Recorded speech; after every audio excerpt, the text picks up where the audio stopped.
Good morning. Welcome to Overcoming Life. I am your host, Opal Bailey. Thank you for tuning in today, and I want to talk with you about self-image, on how you see yourself is the most important thing in your life, regardless of who you are, where you are, who's in your life, who's not in your life, who you want to be in your life. Your self-image is important.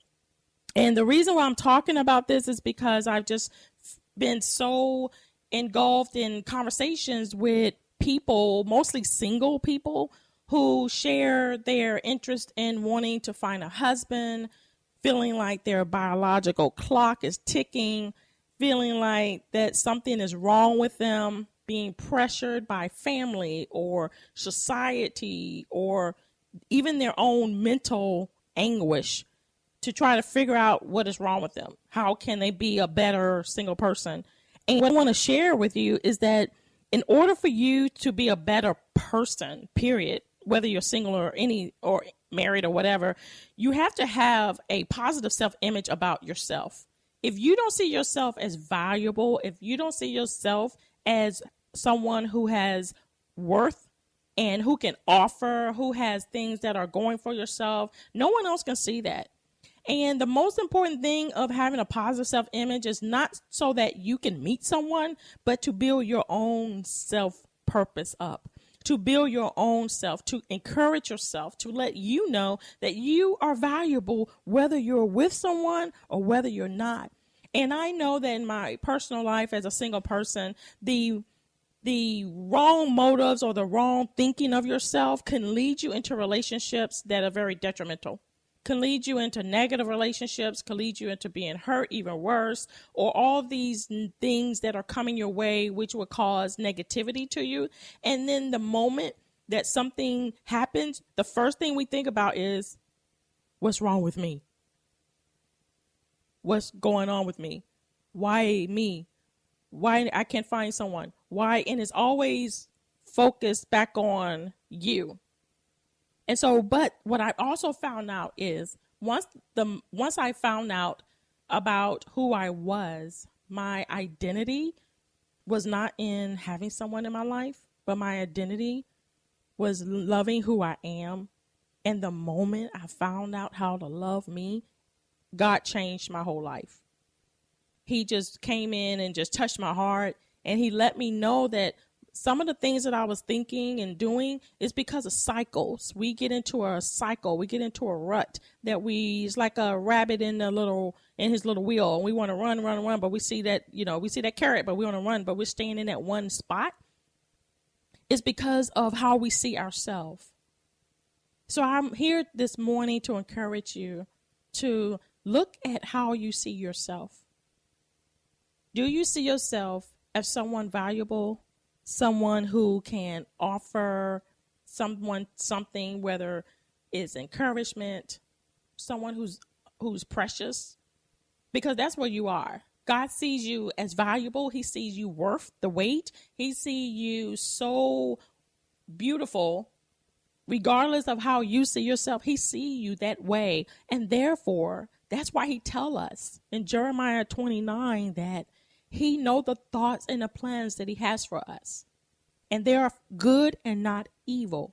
So if God knows the very thought and plans that he has for us, why are we running around trying to find a man and trying to make things happen in our life when the Bible clearly says that God knows what we need? And I could tell you the reason why we do that is because we don't know who we are. We don't know our self-worth. And so we feel like, well, we have to be what our family say and what our friends say. And then you get to beat on yourself and trying to figure out what's wrong with you and all these negative things. But do you know there's benefits in being single? Society tells us singleness is that person is selfish. That person is no one want to be around that person, or no one want to be in a relationship with that person. Something's wrong with that person for them not to have a relationship. But my thing is, what's wrong? Why should you be in a relationship? Why should you be in a relationship if that's not the right relationship for you? only to be hurt more, only to be disappointed. Why not wait on what God has for you, which is his best? To be in the right relationship with the right person so that both of you can flourish together in what God called y'all both to do. See, sometimes when we get married and we want to live the life of husband and wife and family. And okay, now we get to go on trips. Okay, now I have money. Now I have support. Okay, but we forget all about God in our life. His love for us is so vital. His love for us is so genuine and so pure that he wants and desires the best for us. So be encouraged today, knowing that you're okay. You're more than okay. Allow God to use where you are right now to build you up, to strengthen you, to encourage you, to help you even break cycles or break old habits off of your life. Allow God to do that for you. And all you have to do is be willing to do that. We can't make you. No one can make you. You have to be willing to, one, follow after what God has for your life and know that is the path that he have you on. And no matter what comes or what goes, you're going to follow the Lord. And there's nothing wrong with that. There's nothing wrong with being in the right place at the right time, doing the right thing, because I'm a living witness. I'm at the right place, the right time, doing the right thing. And it's because I chose to move forward. We all make mistakes. We all get in bad relationships, wrong relationships, messed up relationships, but we don't have to stay there. We can move past that, and we can ask God to heal our hearts. We can ask God to show us who we truly are, because God created us. So why are we listening to other people who think that we should be who they think that we should be if God created us? Shouldn't we go to the Creator and say, God, who am I? Who did you originally create me to be? And I guarantee you, when you go there and you ask him and not 20 million people, he's going to show you. He's going to help you to be the best that you desire to be, the best that he sees in you, and your life will change for the better. You have to believe in yourself. You have to believe that you are worth the wait. You are worth having the best. I didn't say the perfect relationship, but there is a relationship that is better than any relationship. And we can't substitute one for the other.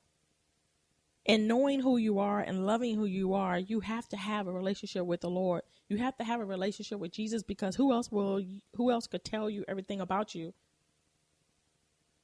There's nobody else that knows your deep, deep inward parts.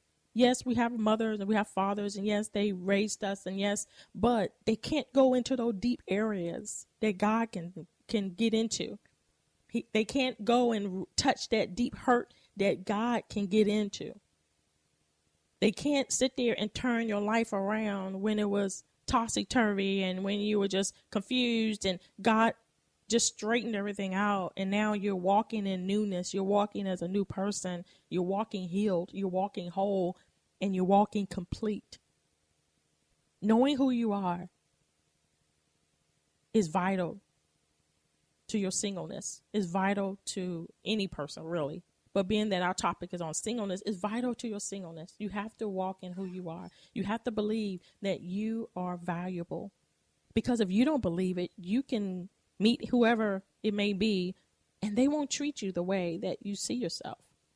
If you see yourself valuable, they will treat you valuable. If you see yourself as invaluable, they will treat yourself that same way.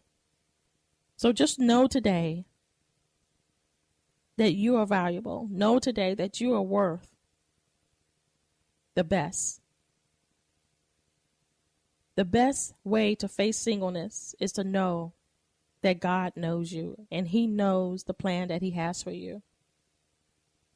And where you are is just a season. It may not be where you will be in the next month or the next week, but it's just a season. And he has you in this season for a purpose, for a reason. Find out what that purpose and reason is, because God will show you. He's willing and able, and he's excited really to reveal to you his plans for your life. You don't have to walk around confused. You don't have to walk around tattered and torn and trying to please other people and trying to meet other people's expectations and their opinions based on what they think you should be or where you should be and who you should have or who you shouldn't have. It is time to just live for Jesus and let him shine and not continue to be on a prowl like someone who's desperate. You're single, but you don't have to be desperate, because when you become desperate, you do desperate things. The Bible tells us in Romans 12:2, do not be conformed to this world, this age, fashioned after and adopted to its external, superficial customs, but to be transformed, changed by the entire renewal of your mind, by its new ideas and its new attitude, so that you may prove for yourself what is the good and acceptable will of God, even the thing which is good and acceptable and perfect in his sight for you. That scripture, that verse right there says a lot, but I can't continue, and I have so much in me right now. But I know that I'm going to have to make it a part 2. And I just want to, again, thank you again for tuning in to Overcoming Life. Thank you so much, and I appreciate, and just let you know that you can listen to me on Monday, every Monday from 9:17 a.m., and you have a blessed day.